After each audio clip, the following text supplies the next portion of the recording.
मन संयम में मत चित्तः, मन को संयम में लेकर मत चित्तः, मेरे में लगा दो, तब ये टिकेगा, नहीं फिसल जाएगा। अगर प्रभु का स्मरण साथ चल रहा है तो बड़े से बड़े कष्ट को मुस्कुरा के सहा जाता है। अगर प्रभु का भरोसा है तो बड़ी से बड़ी विपत्ति में भी आप साहस करके निकल जाएंगे। अगर इनके चरणों का भरोसा नहीं है तो एक छोटा सा विषय आपको रौंद डालेगा। प्रकृति है, माया है, बलवती है। चित्त को शरीर और संसार के चिंतन से हटाकर केवल प्रभु के नाम में, रूप में, लीला में, गुण में, प्रभाव में, महिमा में लगा देना, यही साधना है। साधना क्या है? संन्यास क्या है? यही संन्यास है, यही विरक्ति है। सच्ची विरक्ति इसी को कहते हैं। संसार और शरीर के चिंतन का त्याग करके प्रभु के नाम, रूप, लीला, गुण, धाम, महिमा, उनका चिंतन करना। देखो कितना कठिन पड़ रहा है। थोड़ी देर के बाद मन हमको परेशान करने लगता है। अगर थोड़ी देर लगने लगा तो अब हमारी बात बन गई, पकड़ में आ गया। 24 घंटे में अगर 5 मिनट लगने लगा है तो हम उसको अपने कब्जे में करने के लिए कमर कस ली और वो आने लगा। इतना बलवान अगर 5 मिनट टिक गया हमारे सपोर्ट में, अब हम जीत जाएंगे। पक्की बात समझ लो। बस इसको फुसला के लगाते रहना है, समय बढ़ाते रहना है। इसको कभी फुर्सत नहीं देनी, इसको कभी स्वतंत्रता नहीं देनी। ये आपका सपोर्ट करेगा, इसके बाद मांगेगा कुछ क्षण मेरा सपोर्ट कर दो। बस इतना दृश्य देख लेने दो, इतनी बात सुन लेने दो, रात दिन आप सेवा ले लो, लेकिन मुझे ये खा लेने दो, ये कर लेने दो। वो अपना सपोर्ट जो मांग रहा है अगर दे दिया तो आपका सपोर्ट बंद कर देगा। ध्यान रखना।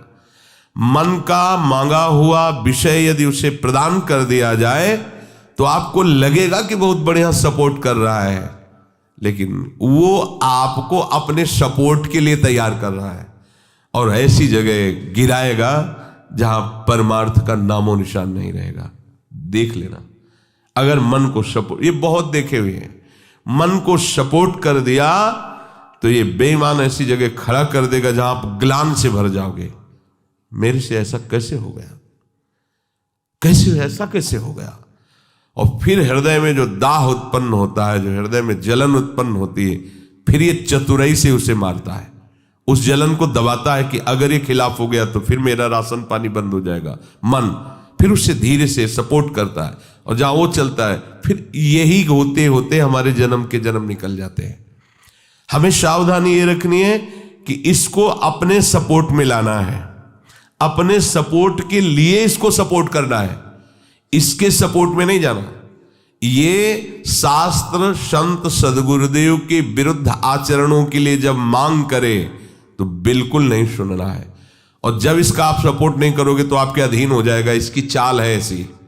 और जब आप इसको सपोर्ट करोगे तो ये आपको अधीन कर लेगा। इसकी चाल है ऐसी। संतों ने अनुभव किया है हृदय में इसके इन लक्षणों को। आपने इसका सपोर्ट किया तो अशांति, बंधन, क्लेश, अधीनता, विषयाशक्ति, और आपने इसको अपने सपोर्ट में ले लिया तो ये परम शांति, निश्चिंतता, निर्विकारता यही पैदा कर देगा। विषय चिंतन में लगा हुआ मन बंधन का कारण है, भगवत चिंतन में लगा हुआ मन मोक्ष का खुला हुआ द्वार है। सांसारिक वस्तु, व्यक्ति, परिस्थिति, घटना आदि को लेकर मन में जो चिंतन बनता रहता है संकल्प विकल्प का, इसमें समय बर्बाद ना होने देना ये साधक की चतुराई है। वो ऐसा हो जाता तो ठीक है, आगे ऐसा कर लेंगे तो ठीक, उसने ऐसा क्यों कहा, हमने तो कुछ किया। ये समय वर्तमान का इतना कीमती तुम कहां नष्ट कर रहे हो। राधा राधा राधा, ये सब प्रपंच का चिंतन है। राधा राधा राधा राधा राधा, जो होगा वो ठाकुर जी जाने, श्री जी जाने, उनकी शरण में। ये हमारा वर्तमान का चिंतन क्यों बर्बाद कर रहा है। साधु, साधक, उपासक इस बात पर जरूर ध्यान दे। वर्तमान के चिंतन को भगवान से, प्रिया प्रीतम से विलग कर देना, ये इसकी चाल है। भूत भविष्य आदि का चिंतन करवा करके, इसलिए सावधान रहिए। मन में जो कुछ चिंतन होता है वो प्रायः भूतकाल का होता है, कुछ भविष्य काल का भी होता है। वो वर्तमान में साधक चिंतन करवाना चाहता है अपने आराध्य देव का, पर ये मन भूतकाल और भविष्य काल की बातों को लाके वर्तमान के भगवत चिंतन को बाधित करता है। उस समय इसको समझाइए कि तुम जिस वस्तु, व्यक्ति, पदार्थ, घटना, परिस्थिति को लेकर के हमें आगे के लिए सोचवा रहे हो या पीछे वाली का जो हो गया है, इसमें हमारा सामर्थ्य क्या काम करेगा? और जो सामर्थ्य काम करना उसको तो तुम करने नहीं दे रहे हो, तो फालतू में सोचने से क्या? राधा राधा राधा।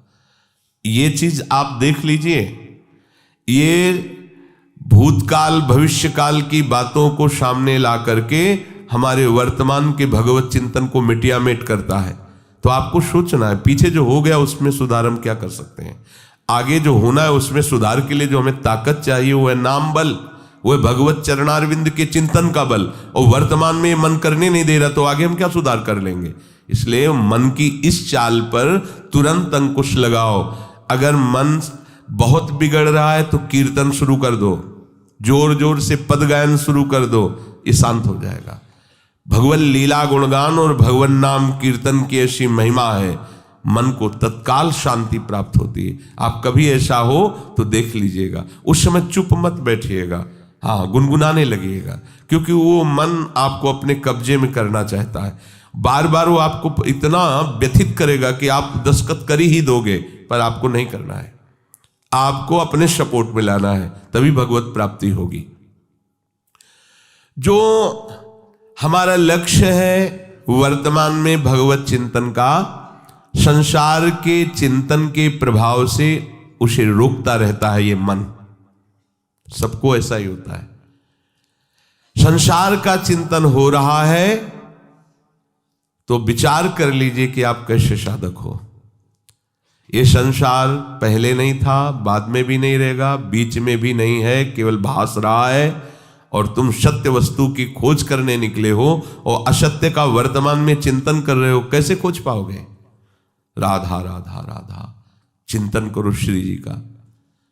प्रभु पहले भी थे, अब भी हैं, आगे भी रहेंगे।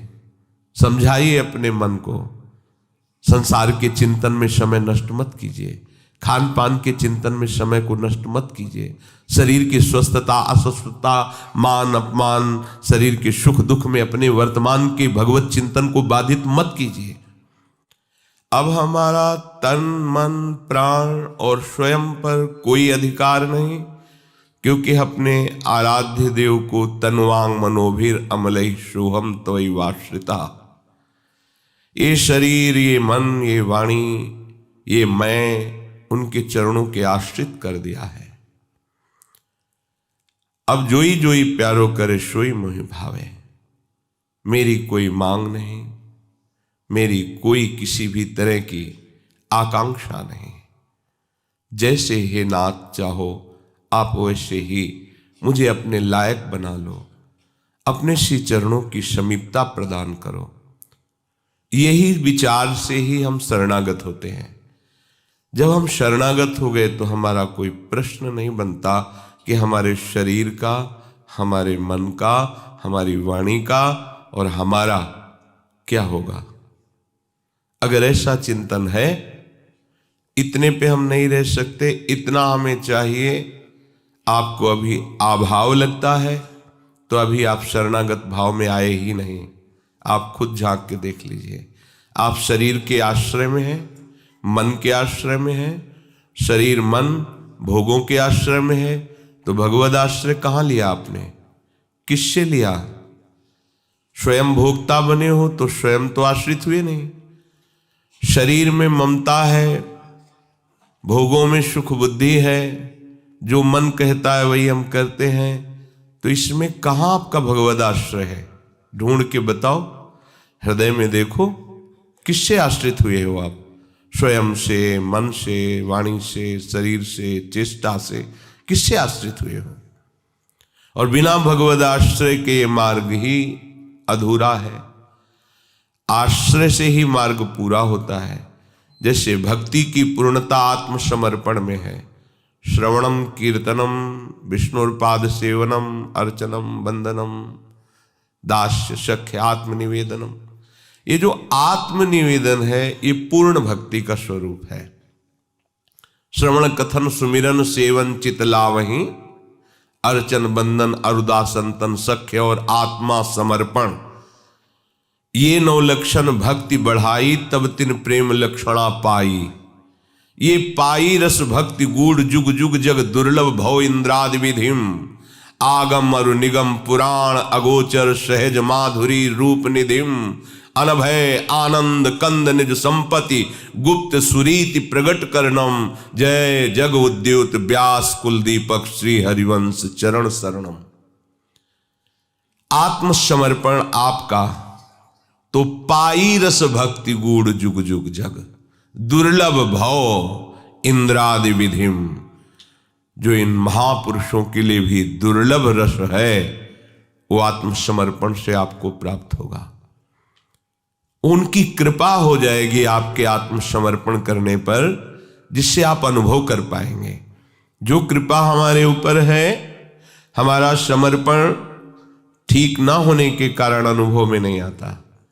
आश्रय शरीर का, मन का, भोगों का, व्यक्तियों का, धन का, तो प्रियालाल की कृपा का आप कैसे अनुभव कर सकते हैं? किस तन मन से अनुभव करेंगे? इसलिए भक्ति की पूर्णता आत्मसमर्पण में। और आत्मसमर्पण का फल पाई रस भक्ति गूढ़, गूढ़ भक्ति, रस भक्ति, जो दुर्लभ भव इंद्रादि विधिम, इन महापुरुषों के लिए भी दुर्लभ है।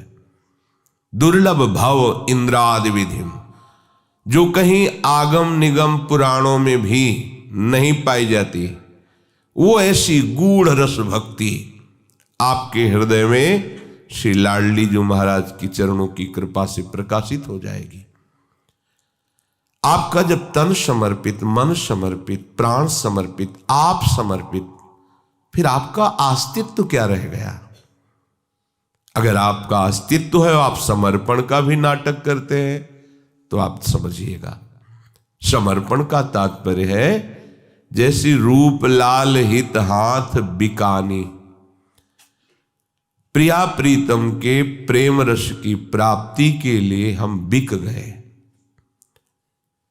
अब बिका हुआ पुरुष तो स्वेच्छाचारी नहीं होता। बिका हुआ पुरुष अपनी इच्छाओं का पोषण नहीं कर सकता। जिसने खरीदा है वो जैसा चाहे वैसा चलाए।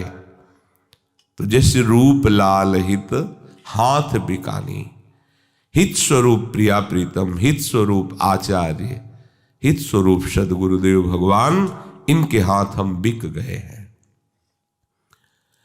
अब जो ही कहें करें हम सोई, आयस लिए चले निज दासी। अब जैसा आदेश करते हैं वैसे यंत्रवत इस जीवन को चलाना है। कोई भी मनमानी नहीं करनी है। जब आप ऐसे चलोगे ना तो आपका हृदय शांत हो जाएगा। आप निर्भय हो जाएंगे, कभी कहीं कोई भय नहीं लगेगा। ये जो भय लगता है ये पाप का लक्षण है। भय लगता है अज्ञान के कारण, पाप होता है अज्ञान के कारण। और भगवत चरणारविंद का आश्रय लेने वाले उपासक के हृदय में दिव्य ज्ञान प्रकाश रहता है। अज्ञान की कहीं किंचिन मात्र छाया भी नहीं रहती, तो पापाचरण होता ही नहीं है। जब पापाचरण नहीं होता तो निर्भय हो जाता है। शब्द याद रखिए, भय तभी लगेगा जब अज्ञान है, पापाचरण है। बेमतलब में आपका मन आपको भयभीत करता रहेगा। यदि आप धर्म विरुद्ध चल रहे हैं तो आचरण ही आपको भयभीत करता रहेगा। आचरण ही आपको नाना प्रकार की ऐसी संकल्प वृत्तियों में फंसा देगा कि आप भयभीत हो जाएंगे। हर समय आप डरते रहेंगे, जलते रहेंगे। इसलिए सावधान। जब तक हम भगवत समर्पण की पूर्ण भावना नहीं करते और आचरण में नहीं लाते समर्पण, तब तक हमारे हृदय की स्थिति का परिवर्तन होना असंभव है। हृदय का परिवर्तन ही साधना का फल है। कोई भी रस बिना फल के नहीं आता, कोई भी फल बिना पुष्प के नहीं आता। पुष्प से ही फल, फल से ही रस का रसास्वादन। तो संयम नियम फूल, फल ज्ञाना, हरिपद रति रस वेद बखाना। संयम नियम से रहा जाए तो ये फूल का काम करते हैं, और इसी फूल में ज्ञान विज्ञान रूपी फल लगते हैं, और उसी में भगवदानंद का रसास्वादन होता है। यदि आप संयम से नहीं चलेंगे, आपकी दिनचर्या नियम से नहीं है, जब फूल ही नहीं तो फल कहां से।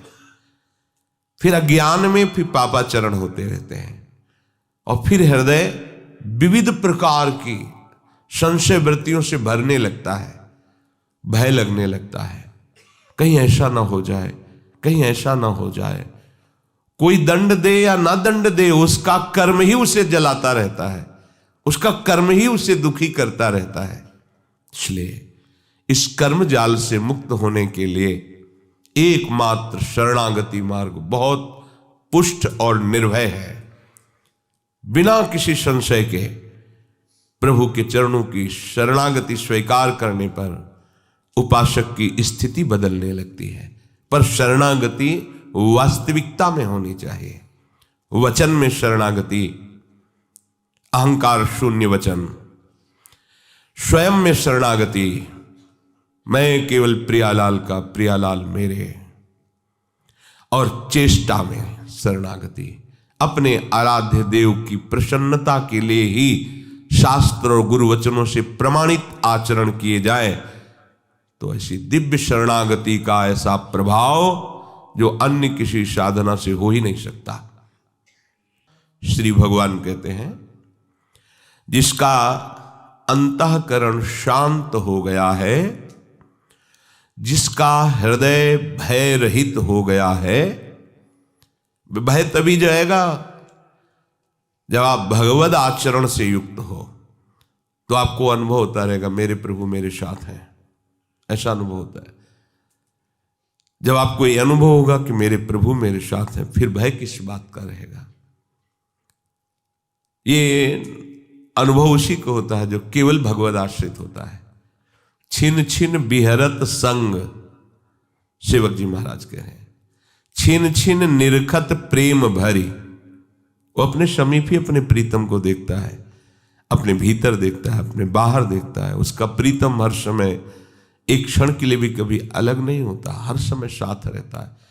अब ऐसा महान ईश्वरों का भी ईश्वर उसके साथ रहता है, उसका भय किस विषय को लेकर होगा, किस बात को लेकर भय होगा।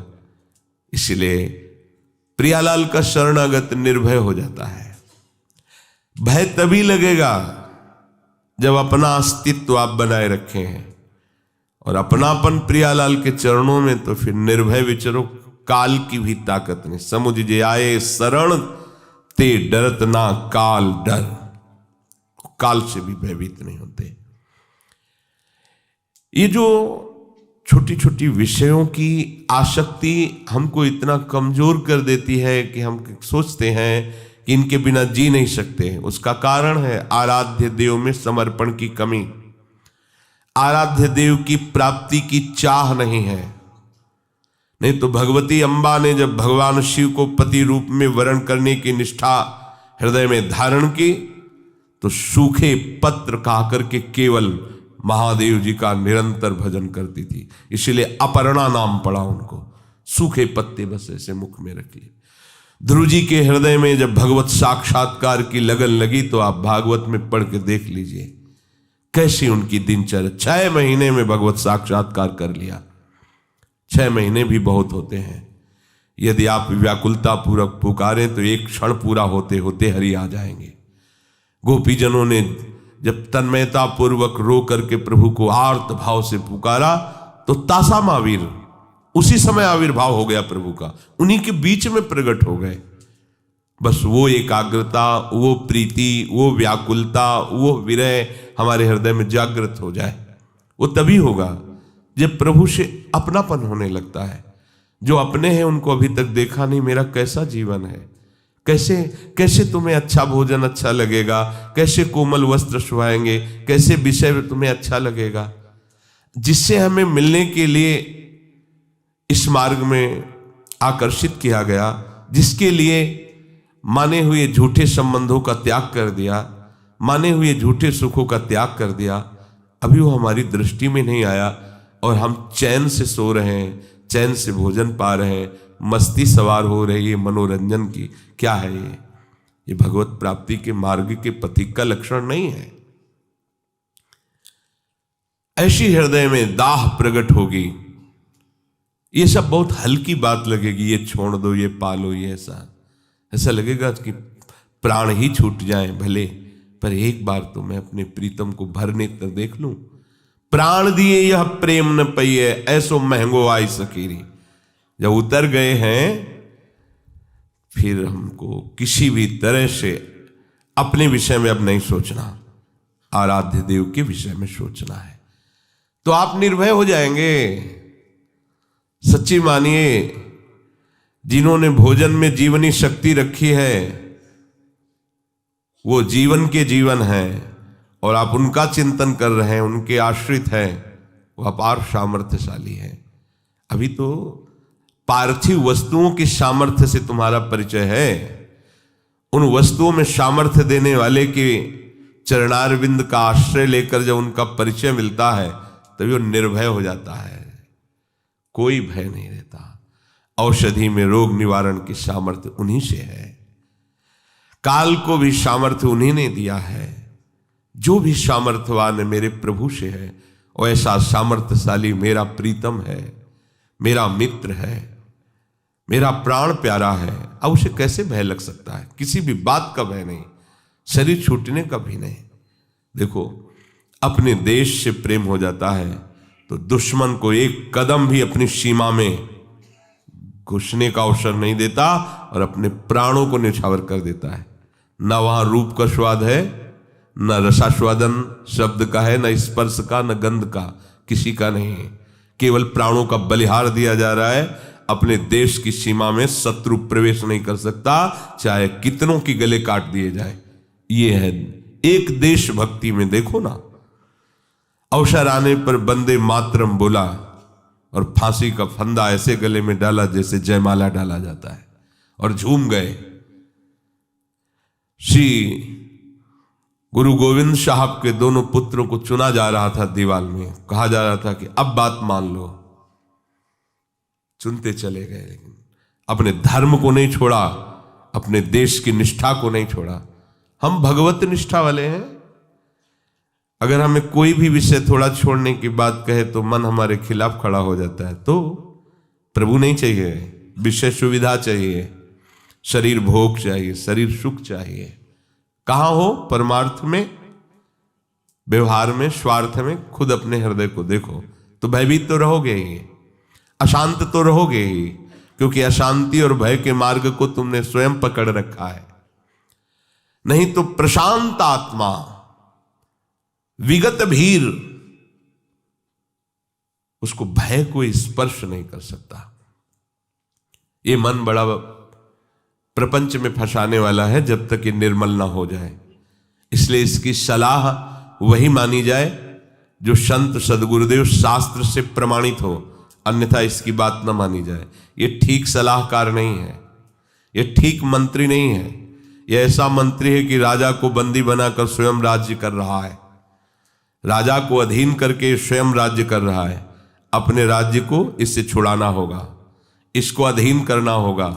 है बढ़िया सलाहकार पर धोखेबाज है। अभी इसका स्वभाव ठीक कर लिया जाए तो बहुत बढ़िया सहयोग देगा। एक क्षत्र स्वराज्य रहेगा, परम स्वतंत्रता रहेगी, परम सुख शांति रहेगी।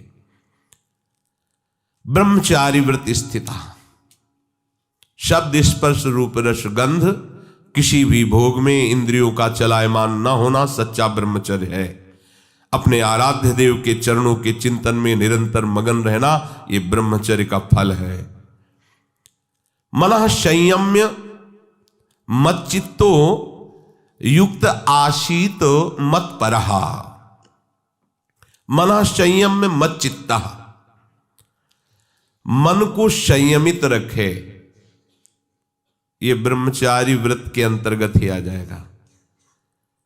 जब आप इंद्रियों से विषयों के भोग की इच्छा का त्याग कर देंगे तो मन संयम में हो ही जाएगा, क्योंकि मन इन्हीं 5 ज्ञानेंद्रियों को लेकर शब्द स्पर्श रूप रस गंध के भोगने का संकल्प विकल्प करता रहता है।